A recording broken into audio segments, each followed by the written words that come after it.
here we are again. Thank you all for tuning in for another episode of Half-Assed Sewing with DiverLaura.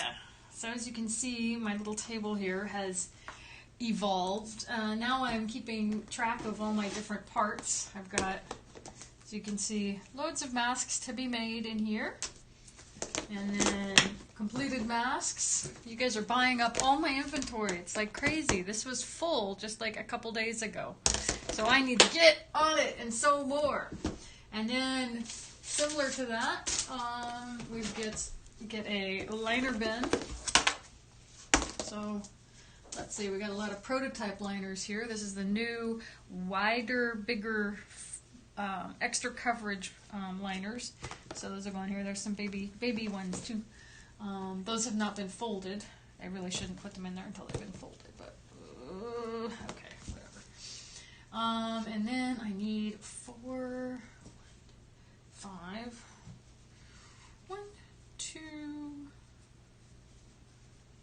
3, 4. 5 is under there. So those are ready to go.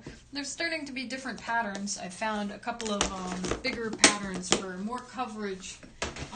Let's see if I've got one kicking around here. Yes, I do. So this guy, let me put all you guys back here. These should go into the admin bin. These are stamps for shipping. I know you guys love the blow by blow here. Okay, those go back into that box. These are completed, but they're the different model, so I need to remember that. Go into the different corner. Okay, so back to what we're doing here. This is this new broader coverage. What should we call it? The extra coverage mask. This guy, he looks like he's upside down. So this is a really interesting mask because he has massive mask coverage. So I just put little elastics on this for now. But as you can see, this mask has a whole lot of extra space down here. Now the cool thing about this mask is, hold on just a sec.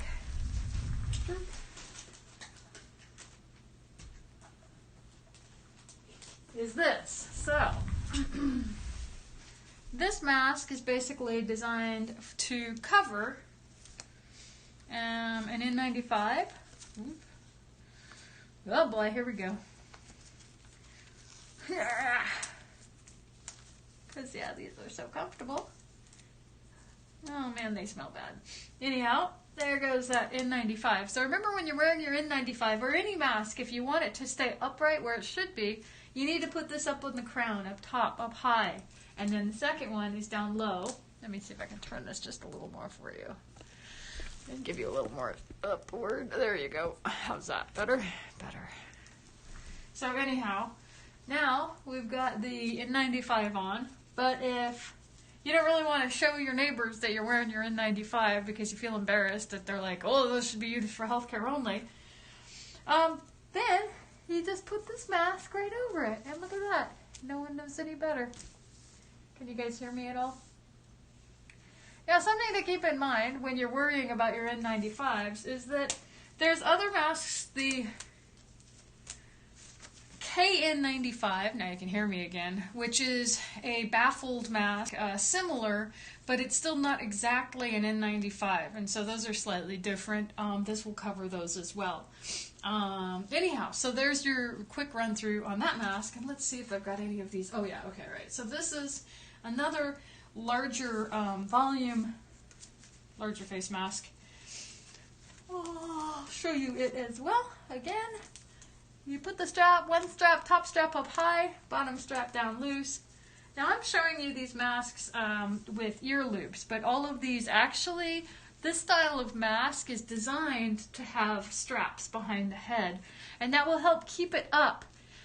When you wear a mask like this, you'll put the top strap up high over your head and pretty snug, and the bottom strap should be looser, and that is what will give you the ability to move your jaw and talk on a mask that's not super tight like this N95. Alright, so this is the larger volume, larger coverage mask, and you can see This also has pretty solid coverage. There's just a tiny bit sticking out the bottom, but because this mask has, it's broader this direction and it's not as pocketed, it's actually very functional in that use. All of these masks are also, choking myself to death here, all of these masks are also double layered, and they've got a filter pocket in there.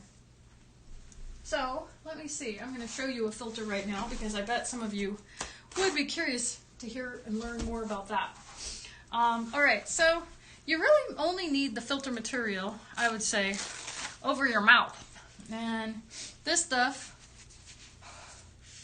is really quite hard to breathe. Now, I'm not going to use my fabric scissors for this, but I'm going to lay this over a mask and figure out, you know, I need probably a piece about like so. It's probably too big anyway.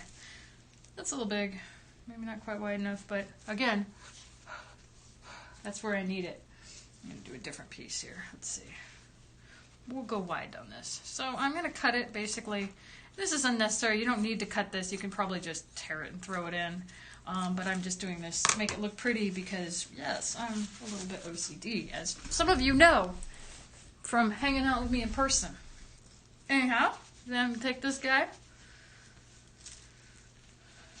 And so all of these masks have, thank you Trish for the idea, a second, I'll hold this closer to you, a second pocket opening on the other side. So then you just pull your filter material into the mask, and with having two sides to it, let's see, can you see this very well? Probably not. Having two sides, now you see, I actually am able to pull this back and forth and flatten it out nicely and get my hands in there and flatten that material out.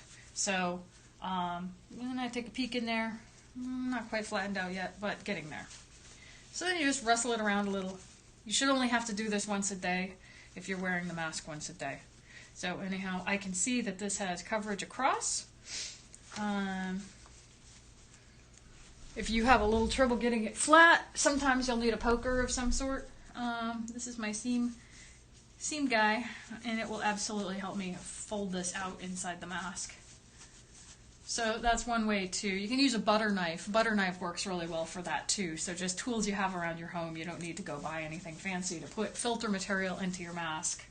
Alright, so there, that material is now in there. So that brings this mask's filtration capacity up dramatically because that's a non-woven, and this is that blue shop towel that people have been talking about actually making masks out of.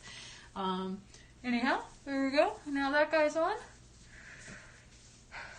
He's still breathable. And then as you can see, again, so this is one of those fuller coverage masks.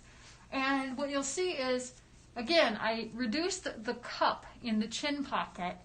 So now even when it's just on my face as an ear loop mask with the nose pinch, I have more mobility with my chin so I can talk to you without it pulling off of my face because it's tight just under the bone of my chin.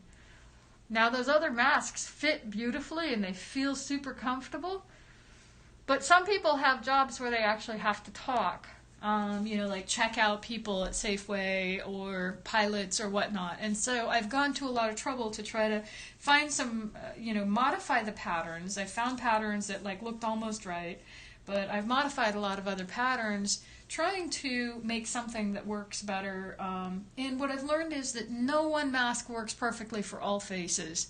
And so I'm working with 4 different patterns, I think. We've got the super coverage mask. Now this one, if you get one of these, remember, the flatter side is up towards the nose. It's counterintuitive. You look at it and you go, oh yeah, you'll want to wear it that way.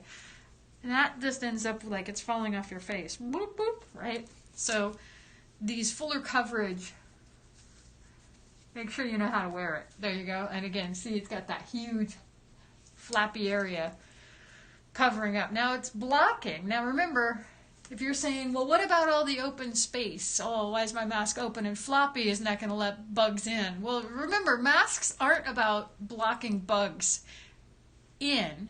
They're about blocking your coughs out. And we have to basically assume that everybody has the virus. And so there's asymptomatic people. We don't know. Maybe I have it. I really don't think I have it because I've been super, super, super careful and quarantining myself, and I basically don't leave the house for weeks and weeks and weeks. And I'm super, like, I wear my whole bug suit when I go outside. But we have to assume that everybody has it. And that way, if we treat it like all of us have it and we're trying to block all of our breath out, all of our coughs out, all of our expulsions out, like say a lot of P's and you got spitting everywhere.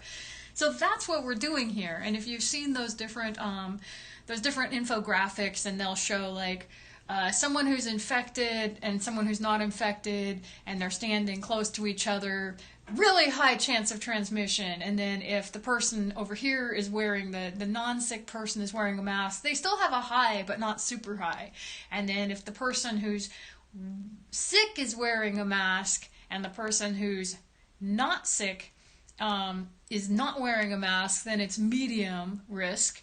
And then if both people are wearing a mask, it's low. And then if both people are wearing a mask and they're respecting social distancing 6 to 9 feet away, then it's a very low risk. So again, face covers are not the end-all be-all to protect you from COVID-19. Face covers are to help us from spreading it in our communities. And I believe it's also a respectful signal of solidarity. I'm wearing these masks for you. I'm making these masks for you, for your community, so that we're all together in this. And I feel like that could be healing, and bringing people together and showing solidarity is kind of what we need in these trying times, wouldn't you say? Yeah. Okay, so enough serious yapping on my part. Sorry about that. I just wanted to show you all the new stuff. I haven't been live streaming for a while because I've been so focused on working with these different patterns. On this one, this little guy actually has a skinny pot way to get a, he's got a filter pocket in it. You can tell he's a prototype because he's got like different colored liner, two-tone liner. But what I also did was I made a slightly different modified version of this where this is actually wider, which makes it easier to put filter material inside. Though the interesting thing is I do kind of like the way this is around my ears. It's small, and so it lines up really good, like exactly basically where it should on my, whoops, and see, there you go. I put it on upside down. I made the damn thing and I even put it on upside down. So when that's on, you see that's just like, it's lined up perfectly with my ears, and that makes a whole lot of sense. And so I know I probably obsess way too much about the shapes of masks, but it is what it is. Alright, so anyhow, enough yapping, back to sewing. But those are the two new models that I've been making for you guys. And then the third is that standard one we've been using all along, which has a little bit more cup in the chin. This, I find, is a really good universal mask. It fits most people. Most women, for sure, men with not huge jowls. I don't know if you want to call it fat faces or large faces, broad faces. This doesn't work as well on. It starts kind of seeming small. So if you got a little more here, you're going to want to consider going with one of the larger coverage masks. If you have a beard, if you got a big chin, if you're like Buzz Lightyear, you know, like Ken doll, you got that fantastic, that Robert Redford jawline, you might want to consider one of these larger coverage masks. So anyhow, pardon me while I take a sip of water over here. Trying to stay hydrated while sewing all day can be a little challenging. All right, so do you guys have any questions? Let me see here. Oh, jeez. Ooh. So you're probably wondering, larger coverage masks.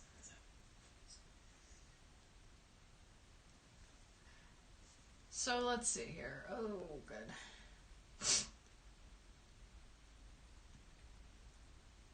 All right, so I don't see a lot of questions yet, but thank you all for commenting. Your comments are very sweet, and they do keep me going here. Other fun stuff I'll talk about at some point is, the different tools I'm using. These little guys are absolutely the best thing I have ever bought for sewing. They're these little spring-loaded snips. They're from Ginger, and they were made in Italy, and I was like, oh my god, am I really going to spend $24? But when I've been making these masks, all these darn strings sticking out, that's really like unprofessional of me to send to you looking like that. So every mask I have to go through and snip all these little strings, and so as you can see, having a very comfortable set of snips is super awesome. So if you get into sewing, I highly recommend these little guys. Your seam pusher for when you're ironing is also great. I'll put that back now. And I have multiple scissors. I've got like 1,000 pairs of scissors here. I've gone crazy. I've always had multiple pairs of like Fiskars and stuff because I've got paper scissors and cloth scissors and dry suit seal scissors and neoprene scissors. But now I've got a bunch of fabric only scissors and paper scissors and all sorts of other scissors laying around, so that there's no way that I use my fabric scissors on, something stupid like paper, like I need to trim this pattern a little bit or something, or I need to cut out a shipping label. No. Always having these sitting around is helping protect my other scissors. I'm protecting my scissors from myself. Okay, so those are going to go back over here into my little pockets because they're unnecessary here. Also, these little guys, in place of pens, straight pens. I still use straight pens for some things, but these little clippy guys, that's what I'll be using here. As you can see, I'll be lining up the seams and lining up the fabric, and then you just clip them off. They work really good. Let's see, what else is new? No. Now we just sew. You guys hear about the herring spawn out here in West Seattle? It's super exciting. It's the second time. I filmed it a few years ago, and I got some eggs, and I went out and I actually collected some eggs and put them in a little aquarium in the fridge, and then filmed them hatching. I actually live streamed them hatching for a while. That was pretty fun. So now this year I got out and was able to get the aerial of the milt. So the white water, the milky looking water where the herring had spawned. It was amazing. It's so cool. So I caught that, and I got my camera, my macro setup today going. So tomorrow I'm going to go out on the medium low tide and see if I can set up a tripod on the sargassum leaves. There's these sargassum beds out there that are like, there's eelgrass and sargassum, and it's a weed, and the herring really seem to like to lay their eggs on it, and it weighs it down, and they just look like bejeweled. They're just covered with the tiny little jewel-like herring eggs, and then we'll test that tomorrow, and then in a few days they should be hatching, and so that should be really fun. That should be really fun to see. So I will figure out if I can live stream some of that to you guys too. That should be really fun. Alright, so one thing I've done that's different than last time you probably tuned in is I was learning more about different feet for the machine, and I'm going to bring you in and show you. I'm using this little foot off label, but it's pretty much it's an edging foot, and let's see, yeah, you can see that I'm using it to basically help guide me so that I don't sew myself in circles. Anyhow. Alright, so this speeds me up a fair bit. I just have to remember to move the needle over where it belongs.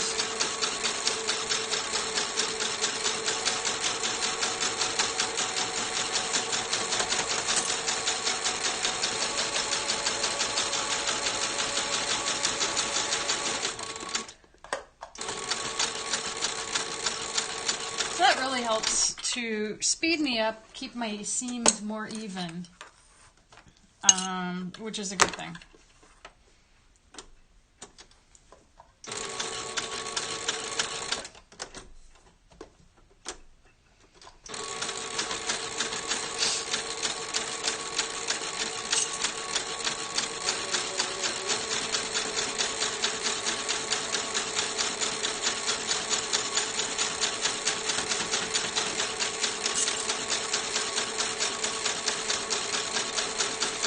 the same idea, vaguely same idea as an oversewed presser foot, but it's not really, that wasn't its original design. It was actually, I can't remember what, I think it's a buttonhole, part of my buttonhole kit that was in here. So, I don't know, it's part of something all going on in here. Lots of stuff. So, alright, there's that guy. We have a few of these to do. Back you out again so you can watch the fun.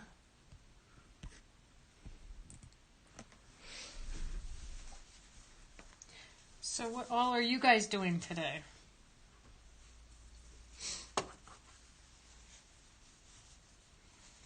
Is anyone doing anything quarantine fun? I made pizza earlier with the newest bread dough recipe. Now see, that stitch did not stay in, so let's fix that bad boy.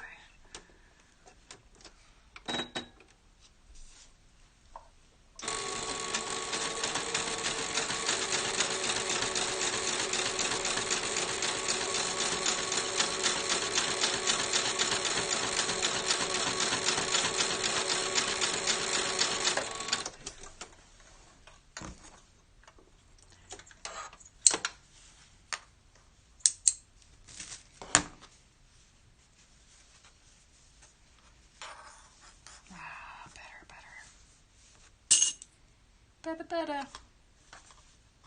So these are the South Pacific pattern. There was somebody's Hawaiian shirt donated. So let's see, the donations to Sustainable West Seattle are doing fantastically well. I'm so happy that they offered that opportunity to me. I couldn't be more grateful if I tried.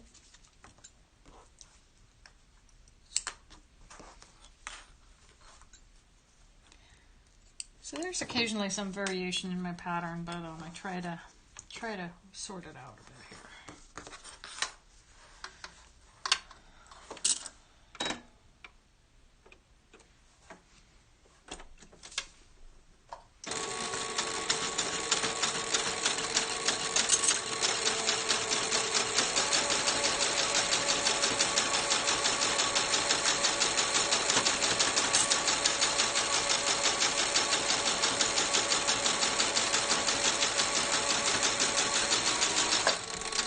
So I think my main goal with all of these masks is to make something that you are comfortable and also kind of proud to wear. Like, I think that's kind of the trick, is make it something that you want to wear, that you picked out, that helps represent your personality. Because just like in the operating room, when we wear scrub caps, those are basically the only thing showing off our personality, because when I worked there in the operating room, you're pretty much covered head to toe in scrubs and surgical gowns, and no one can see you. Like, yeah, you wear lots of eye makeup because all they can see are your eyes. And let's move you back out a bit here. And so you have a tendency to enjoy any way that you can share your personality a bit. And in my case, that was wearing hats. And so I would always wait for the hat lady. The hat lady from Moon Valley Toppers would show up in the operating room, and we would descend on her like sharks in a feeding frenzy. Yeah, because we all bought into the idea of our own hats. And of course, there are rules and regulations now from the AORN standards about paper hats and blah, blah, blah, or paper versus cloth hats. But if you wash your hat regularly and it's not disgusting and gross, I personally think it's just fine to wear cloth hats. Yes, they can swab them and perhaps pick up more bugs from them if the owner hasn't washed them regularly in hot water. But if you take your hat home and you actually wash it like you're supposed to, then A, it's not going to be as buggy. And B, I gotta tell you, we're not operating with our heads. So that's just my own personal feeling. if I'm in surgery, I'm not putting my head in the bloody wound. So I think cloth hats are fine. So that's my editorializing for the day about cloth hats. Yeah, anyhow. So back to sewing though. Ooh. Let's go to some black. Let's do this, right? And go to some black thread though. I got this Aurifil, Aurifil thread, and it is crazy. It's 50 weight, but it's so thin. It's thin and strong, like crazy strong. It's the wildest stuff. It's like slippery. It's cotton. It's 100% cotton, which is what I wanted, but it's just like, it's got a little luster to it. It's very pretty. It's fun to use. Crazy strong. My machine loves it. It has almost no lint. So I don't know. I just kind of, it's all the rage in the quilting worlds, and so I just kind of am like, sure, those guys know way better than me. So I pretty much assume that almost everybody knows all of this stuff better than me at this point in time. So I am just researching and copying their methods. Because why make all the same mistakes myself, right? There we go.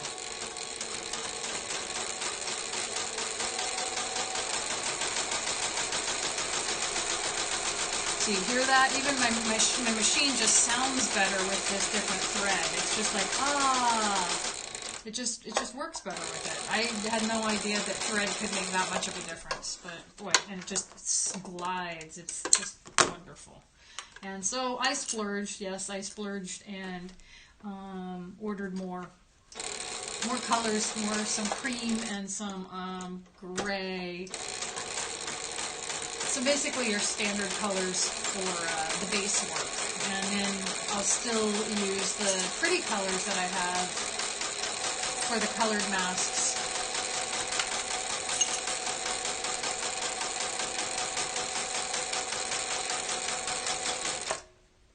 It's the only downside of this foot is it's not so good for making these turns. But I'll live because it's so easy for getting these super even edges, which I just love. They make me happy. All right, 2 more of these to go, and then we're back to the ironing. My favorite. Not. You guys know it's not my favorite, right? Sarcasm abounding. They have a sarcasm font for live streaming. I really need to do that. I need like sarcasm now, so that you guys know that I'm. You just make the assumption that I'm being sarcastic about 50% of the time, and you'll be fine. But it's gentle sarcasm. I'm not a mean sarcasm person. I'm usually making fun of myself. Yeah. Not mean. I don't like mean sarcasm. Maybe there's a better word for it. Maybe it's not really sarcasm that I do then.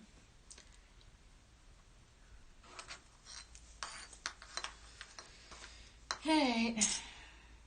Still at it. So this is, I've already got 20 masks on the porch waiting for the UPS guy, USPS, waiting for post. They come zoom them off to you.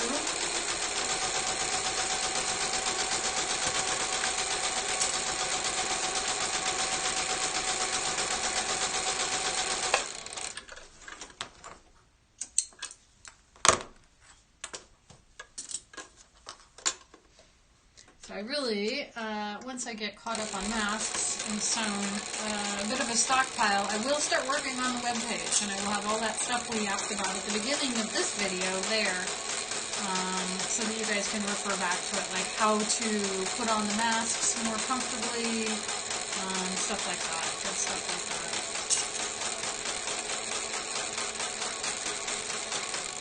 Also, I know people have wondered, how do you wash these? And so I personally just throw them all in the laundry. I put them in a lingerie bag, or a bra bag as some people call it, and just wash them with everything, like with a nice hot load of laundry. But just like everything, that will slowly fade them. And it also, when you've washed them, they're cotton, and so they're gonna look small when they come out of the wash. They're gonna shrink down to about half size and look like you suddenly got a child mask, but you didn't. You just throw it. You're just gonna have to iron it back out flat again, and then it will return to its original size, because I wash the hell out of all of this fabric before I even start sewing on it. So I have already washed this in super hot water, and I've dried it in hot dryer, and so it has gone through the wringer literally before it ever comes to you. So I am very confident that neither the mask nor the liner is going to shrink on you, and the thread really shouldn't shrink on you. So whenever I pull them out, I just, since I'm already ironing already, I just iron the masks when they come out of the dryer too. It just makes everybody happier.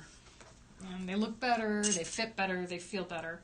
If you don't do it, sometimes what I've found is if you don't take the time to iron them, the inner liner will kind of try to poof its way into your mouth when you're wearing it and be kind of very uncomfortable and suffocating.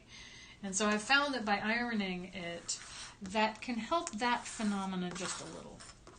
This guy is being curious.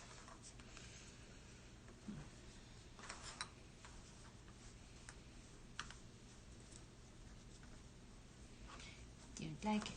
I don't like it at all. Why are you misbehaving? Must have been in my sewing somewhere. My cutting. The interesting thing about all of this is any problems in it, I don't look any further than at the problem between the sewing machine and the chair. Just like computer stuff. Problem between keyboard and chair.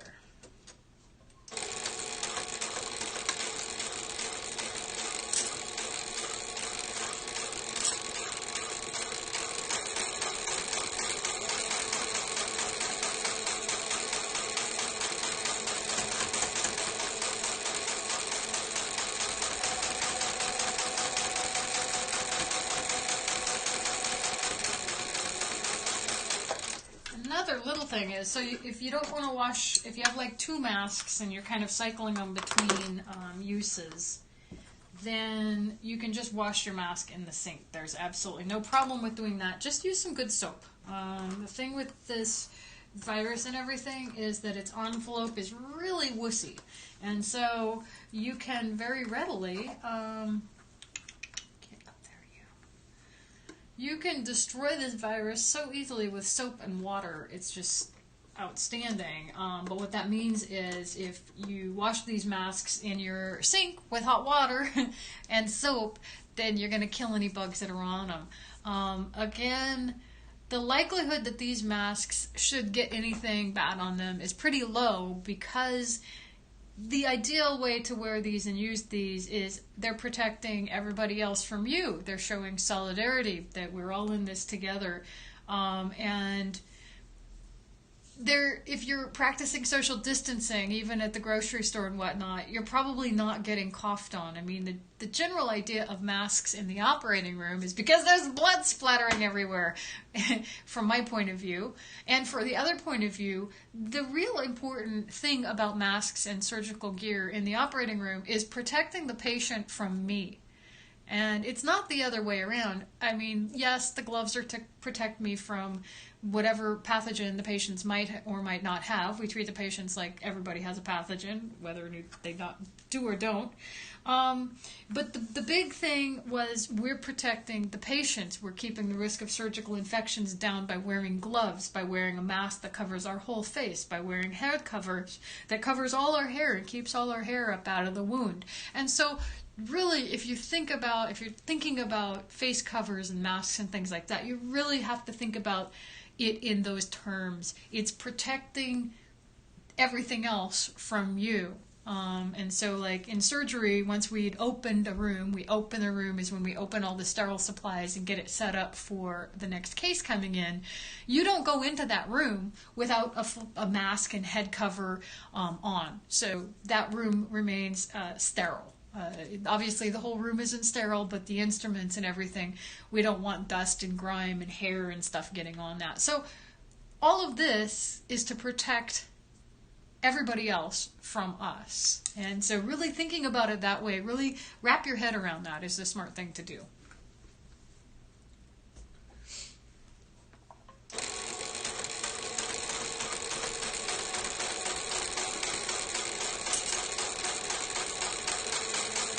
Enough talking, more sewing. I'm pretty sure you don't just want to listen to me yap this whole time. I might be wrong, but I'm pretty sure.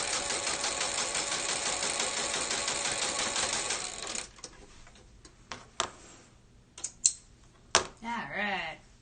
Now on to my favorite part, right? No, not. You guys know what that is. It's ironing time, So, got my little bat belt going on down here where I hang everything. This way, stuff doesn't get lost. This is old holdouts from the operating room. Given I haven't been there for a million years, so don't get me wrong. I am not a surgical scrub anymore. I'm a whatever it is I am.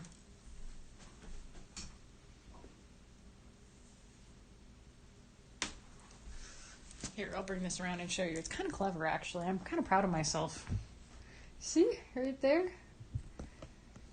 So in here, I've got my paper scissors, I've got rotary cutters, I've got more rotary cutters, I've got pushers, little scissors, fabric pen, disappearing ink fabric pen, calipers, embroidery scissors for getting little teeny snips. What else is in there? Oh, the lid for the pen, thank goodness. Here we go. And a presser, cold press for corners. Put all that stuff back. Actually, let's put you back there. Boop. And then here's a little scraps guy. And then the stuff that I'll use then comes up. You see all the more fabric we've got going on too. Pretty nice, huh? Okay, back over here for the joy of ironing. Is that like something real? No, I didn't think so.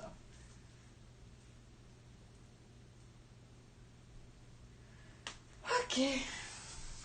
It's interesting. The first masks I made were very small and compact, and they looked really good, but they were too little. And there's these. It's been fun. It's been fun.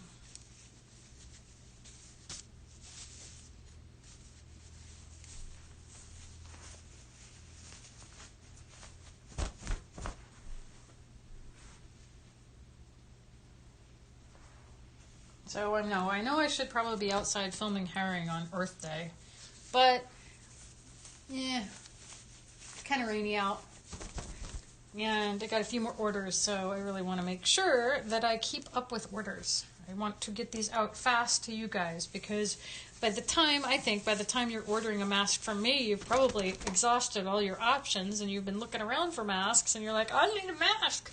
So you don't need me to be off trolloping about the neighborhood when I could be making your masks, right? Right. Let's give you some more view here, because sitting there just looking at my hands is probably kind of boring. Now you can look at me and make fun of me, right? Yeah, that's good. Like, you can tell how much pizza I've been eating. My pizza belly.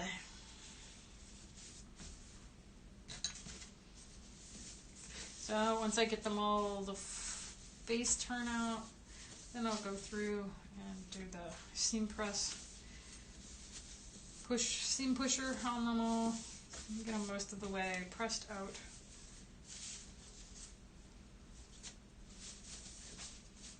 It's interesting, black has been just the best selling color. I was very surprised about some of the different fabrics, like what fabrics people like.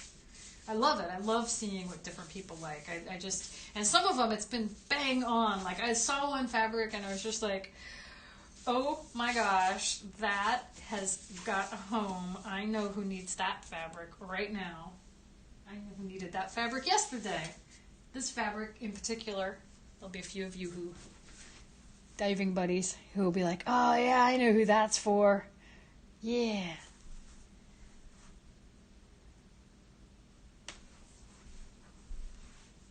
There's just been some gorgeous fabrics. And the fun thing that I learned last night, again from Trish, who's been such a great mentor, is that like if there's different fabrics and some fabrics are great and some fabrics are less great, but like buying these fat quarters off of Etsy and like thread stacks and these different fat stacks and these different companies that these different people, I shouldn't call them companies, who sell this stuff, they're selling like Moda and these really good fabrics. And so when people feel these masks, some of the fabrics, they're just amazing. Like you touch them, like this is one of my favorites right now. This guy is an amazing fabric, and it was made, it's like this Japanese fabric. It's 100% cotton. That's just wonderful. I love that one. Let's get you a little more high here. There we go.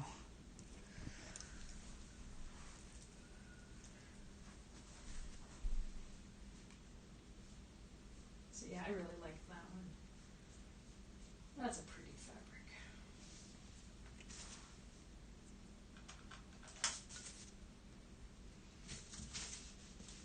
Okay, finish what we started. Stop yupping.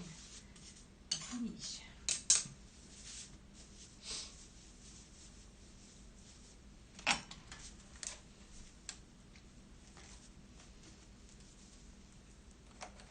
Takes a second, don't worry about it.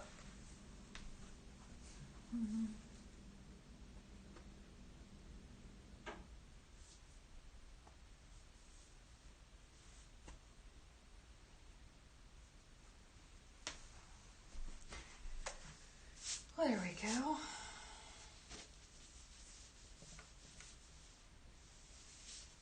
So this is a Kona. This purple, this royal purple, is a wonderful fabric. I guess it's like one step down from the Moda, but Kona cotton, I adore it. I really, really like it. I've gotten several colors now, and every single one of them has been, every fabric, I guess it's what, Thomas Kaufman or something, and Kona cottons, and they're just a delight to work with. They iron out well, they hold their shape so beautifully. And I know this sounds super geeky, and like 2 weeks ago, well, a month ago, I would have known none of this. And that is okay. It's good to learn new things, right? So the most important part in all of this is this area right here, because this is what always, always, always torments me. But I have an overstitch, or an overstitch foot coming for my sewing machine, which should make that easier. So that's nice and dense. And this cotton is just wonderful feeling. Just feels good in your hands.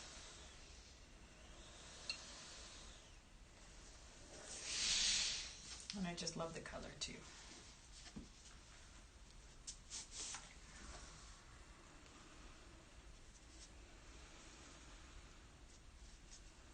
But like I said, these will absolutely, when you wash them, either in the washing machine or in your sink, when they dry, they will shrivel up and look tiny.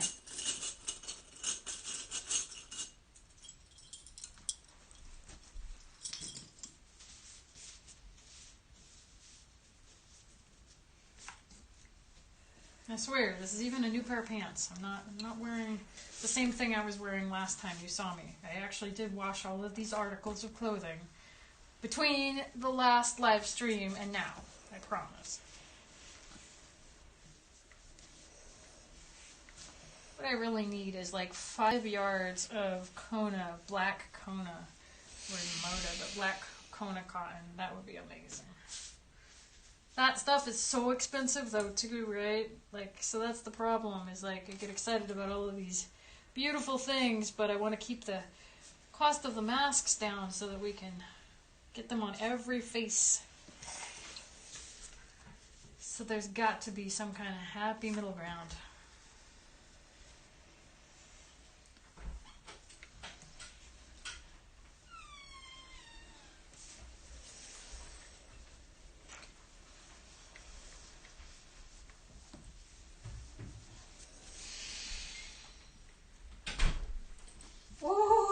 very wet dog in the house.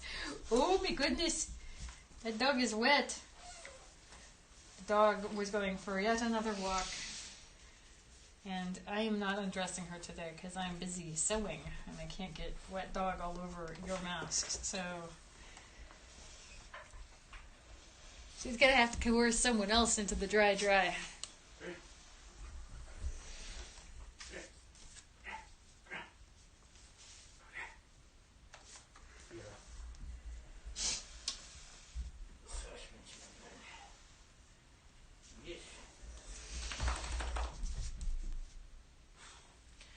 Alright guys, I should probably let you all go for the day. I want to thank you so much for tuning in and watching a little bit of mask making. Please tune in again next time.